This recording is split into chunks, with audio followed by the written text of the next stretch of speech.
So I got a chance to play Metroid Prime 4 early at a demo station at my Best Buy, and I have a lot to say about this game because I was actually shocked at how much better it even played than I thought it was going to. Now, I had high hopes heading into this. We had the whole controversy surrounding Miles McKenzie and how is this game going to be? And after playing the demo, once again, I have zero concerns when it comes to the quality of the gameplay, the graphics, the presentation, the audio, all of the things that usually matter on how good a game is or not. Now, there might be some things with the full experience. In my demo, I did not come across Miles McKenzie. It's just that beginning area that we've seen before where you're flying in with Samus and the Federation troops are in like a battle against a bunch of space pirates. And then you have the boss battle at the end where it's a pretty cool boss battle. We'll talk about that in just a bit. But I wanted to go over a number of things that I noticed in this demo that I thought that were interesting, because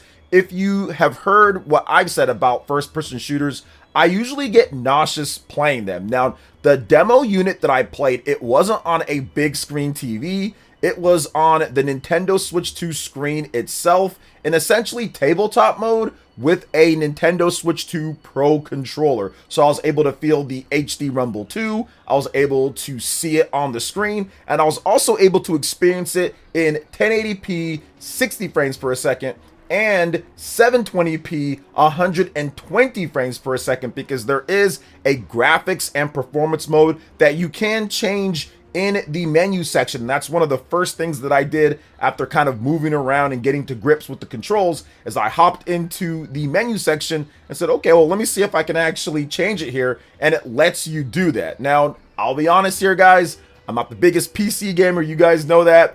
And I did not see the whole 120 FPS compared to 60 FPS. I'm not sure if there is much of a difference or not. I was really trying. I played through a lot of the demo in 60 FPS. I was switching it to 120 when I was shooting and stuff. And it's just hard for me to see much of a difference on the screen. Now, I know that it's running at that. And even with the resolution, it didn't really seem like it was that big of a difference on the Nintendo Switch 2 screen when it comes to 720p and 1080p. Now, once again, there will probably be some digital foundry stuff, and they'll probably micro break down and slow things down and zoom in and tell you, oh, look, this little blurrier texture right here. And that's great. You know what I'm saying? I'm down for it. Like, I like digital foundry and what they do. But from just my own personal experience playing in that environment, once again, on a Switch 2 screen, essentially tabletop mode with a Pro controller, I didn't really see too much of a difference when it comes to the graphics and performance mode.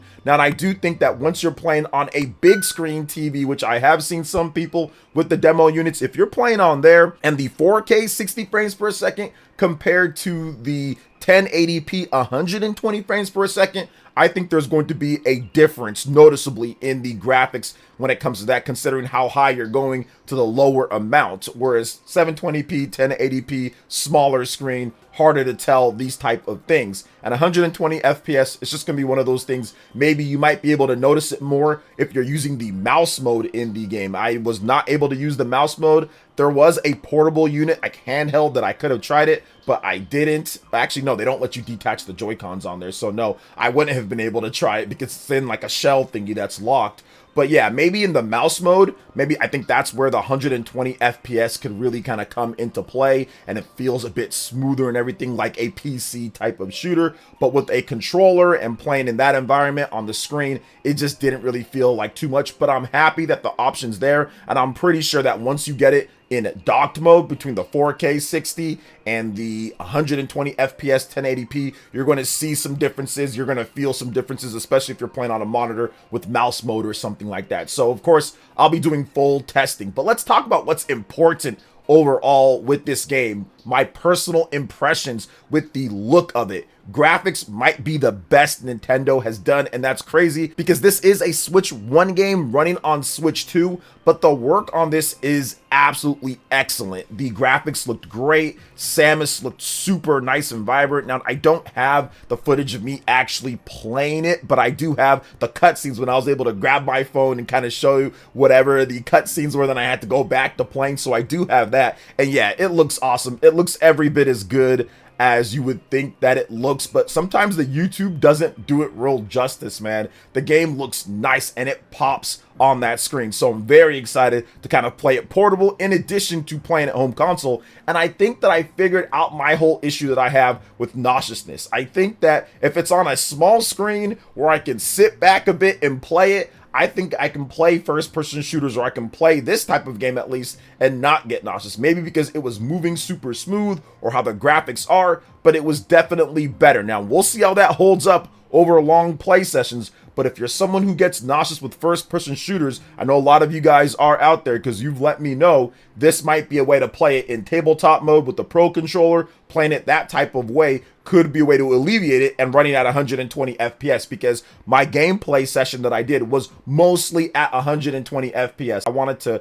experience that the whole time overall, although I did have it at 60 at times as well. So they do give you a time limit, but you can just go back to the demo and play it again if you want to play it from the menu. The sound effects are on point. The production value just seems really high with this game. Now, I don't know what the budget is or what Mr. Kiwi Talks discussed, maybe $100 million or something crazy. I'm pretty sure it's a big budget when it comes down to this game, because it looks super high quality. It feels that way. It's snappy. It's just, there's something about this game that separates it from all the other launch games or all the other first 6-month games on the Nintendo Switch 2, or we're coming up on 6 months by the time that Metroid Prime 4 Beyond releases, and it just separates it. It's a different tone, it's a different style, it's a different flavor, it's a different vibe that's going to bring some different cats into the ecosystem. So if you're someone that maybe isn't as big on Mario Kart or Kirby or something like that, this is a game that I truly feel could kind of draw you in because of the look and style of it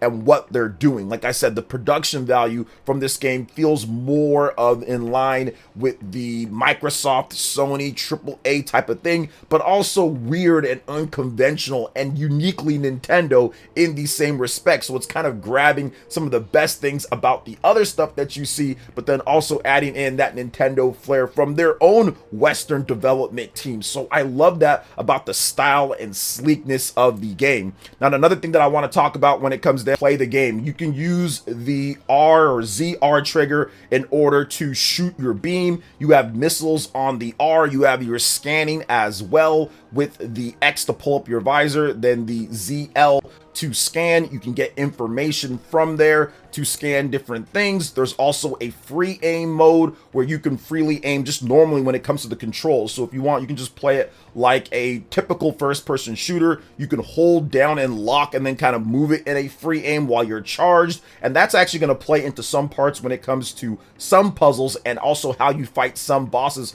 when they have multiple different weak points on their body. That'll be an easier way to target it when you can't lock on, because it does have the traditional normal Metroid Prime 1, 2, 3, or more like Metroid Prime 1 and 2 lock-on system, to where you can just lock on that enemy and then just start firing away. Now, they don't give you too many things to play with in the demo that I had. All you had was Morph Ball, you have the bombs in the Morph Ball, you have a missile, and then you also have your scanner, then plus your regular beam cannon, you have your jump. I think there's even a double jump in there. So there's no psychic powers and all the other stuff and the motorcycle and all these things, but even just based off of playing that, like I said, from the raw or pure gameplay standpoint, it's never felt better. It's never felt snappier. The HD Rumble 2 is phenomenal. When you're rolling around the ball, it feels like a ball rolling like in a tin can or something like that. Like you're really kind of moving in that type of way within like a ball. It's crazy in terms of how they're able to do that. The blast between hitting an enemy when you're shooting with ZR or hitting them with a missile is also very fine-tuned and once again super snappy. Now, I've never been the biggest fan of Metroid Prime. I like 2D Metroid more, but I'm telling you guys, man, Metroid Prime 4, from what I just played here, it felt that level of quality of dread. This is the first time it felt that level of snappiness, that level of quality that you see with the controls that I feel have been good in Metroid Prime games, but also lacking in some things here and there compared to the precision that we see in a Metroid Dread, for example. But Metroid Prime 4 Beyond has been able to kind of adapt those controls, and whoever they brought in, or more like all the talent they brought in from Halo or people from Uncharted, and we heard people from Call of Duty, those guys were putting in work to make sure that a first-person game, which I'm not in love with first-person games at all. Feels great to play overall. So the movement, the speed of Samus when she's moving around in first person, the fact that it's not shaking too much or shaky HUD to where you can cause some issues potentially with nauseousness, to me, it just all helped out. Now, once again, that can throw it out once we get the full experience, once we get the psychic powers, once we get the motorcycle, once we get the Miles McKenzie experience. Like, there's still a lot of things to be said about this, but once again, impressions in terms of gameplay, that was great. Now, when I played the boss, I had a lot of fun. I thought it was pretty cool to take down this big old boss. It was pretty prototypical, and it seemed more like a tutorial type of boss. Okay, you have these glowing orbs. Shoot the glowing orbs when they can. Watch out for certain attacks. There's going to be a ground pound type of attack. Make sure you jump up. There's going to be an upper wave. Hey, go into a morph ball and watch out for that grab. They're going to grab you. Sometimes you have to break free out of that. But overall, I thought it was still a fun way to kind of get to grasp with the systems in the games, the mechanics in there as well, and really just fight a boss that, if you're not careful, I mean, you can die, but you probably won't, because you do get an energy tank in the demo as well. So you have plenty of health heading into it and everything. And the regular space pirates, they don't really pose any threat unless you just sit there and let them shoot you. Now, there are going to be this, which is really cool, and I love this about it. There's going to be difficulty, which Metroid games usually have multiple difficulty settings, but there's always something that I want to make sure that I let people know, because difficulty can really affect the experience in the game. If a game is way too easy for you, you're not going to use all the mechanics. You're not going to really strive to get better at the game. You're not going to do things that's going to make the gameplay experience better if it's way too easy. So I'm happy to report that while I could not change the difficulty setting in the game, it's definitely there, and it seems like you're going to be able to change it when you want. So it looks like there's going to be a hard mode from the beginning, probably an easy, normal, hard, very much like Metroid Dread, which is good. I like to see that, but man, it's very good to kind of get that confirmation that there will be those multiple difficulty levels, seemingly swappable or pickable whenever you want. So definitely a good thing overall, because I'm going to crank that baby up to the hardest difficulty. I want those space pirates coming after me. I want it to be difficult to where I have to use my missiles and use all my different tools at my disposal in order to fight these bosses and everything. Because I always found Metroid Prime games kind of easy. They're not like hard, but they're not easy. Metroid Prime 2 Echoes, that one was kind of difficult because of all the nonsense that you had to go through just getting from like the light world, dark world, and using different types of ammo types and certain things. But that was probably the most difficult one when it comes down to it. Yes, the looming Miles McKenzie threat is still a thing. Like, it's still there. But when it comes to just gameplay and what to expect from Prime 1 to Prime 2, Prime 3, and now Prime 4, this is by far, from a control standpoint, the snappiest, best looking, best controlling, and most excited that I have ever been for a Metroid Prime game. And that's saying something, because I like 2D Metroid way more than I like Metroid Prime. So I cannot wait to get the full experience. December 4th is the launch date on that one, on Nintendo Switch 1 and Nintendo Switch 2. But I'm telling you guys, although the Switch 1 version is going to be great, if you can afford it, and if you can get the Switch 2 version, get the Switch 2 version for the 120 FPS. Even though I couldn't feel the difference, get it just so you can have the option, and also for the 4K on the TV, the HD Rumble 2, the size of the Nintendo Switch 2 screen, just how it looks like. I just know that the Switch 2 experience when it comes to everything is going to be significantly better than the Nintendo Switch 1 experience. So if you want to play a game like Metroid, where it is big on graphics, I think getting the system that can play it at its best capabilities is probably the best bet for you overall. Very similar to how I was like, hey, look, if I'm going to play something like God of War Ragnarok, which is one of the best looking games when it comes to PlayStation, I'm going to play that on the PlayStation 5. I'm not playing on the PS4. I'm playing on the PS5. If I can afford it, which I did get one, and if you can play it on there, play it on there, because you're going to get a better experience, better frame rate, better resolution, and just better overall game. Better HD Rumble. You got the HD Rumble 2 in there instead of the original HD Rumble. So for me, Metroid Prime 4 has shot up even higher than what I thought it was going to be when it comes down to it, man. I'm super excited. So what do you guys think overall when it comes to Metroid Prime 4 Beyond? You can go play the demo too. It's at Walmart's, it's at Target's, it's at Best Buy's, but it just depends. It's not like at every single one no matter what. So you just got to check. For me, I know that Best Buy always gets them, so I go to Best Buy. But yeah, you can check around and see where you can play it at too. So what do you guys think when it comes to Metroid Prime 4 Beyond and my impressions here? Plan on picking up the game or waiting?